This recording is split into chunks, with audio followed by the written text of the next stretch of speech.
the performance warranty that everyone offers, 25 years.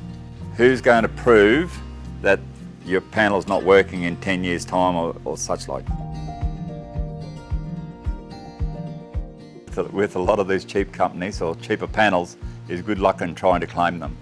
We just had one just recently. Now they've closed their office in Australia, and you're going to go back to Shanghai to claim your warranty. You're going to take the panel off the roof, put it in the post and send it to the company? I don't think so. And if you manage to get it over back to China, it'd be yeah, so what? You know, they're in Australia, we're in China. You're never going to get any warranty whatsoever from it. And see you later. There goes your warranty. And even these cheaper companies that can close tomorrow, they only offer a 10 or a 12-year warranty, and it's hardly worth the piece of paper it's ever written on. Most important is the manufacturer's warranty. 25 years manufacturing warranty cannot be beaten.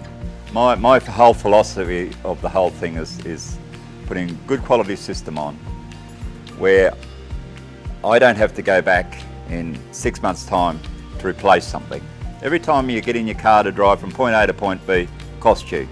So do it once and do it right.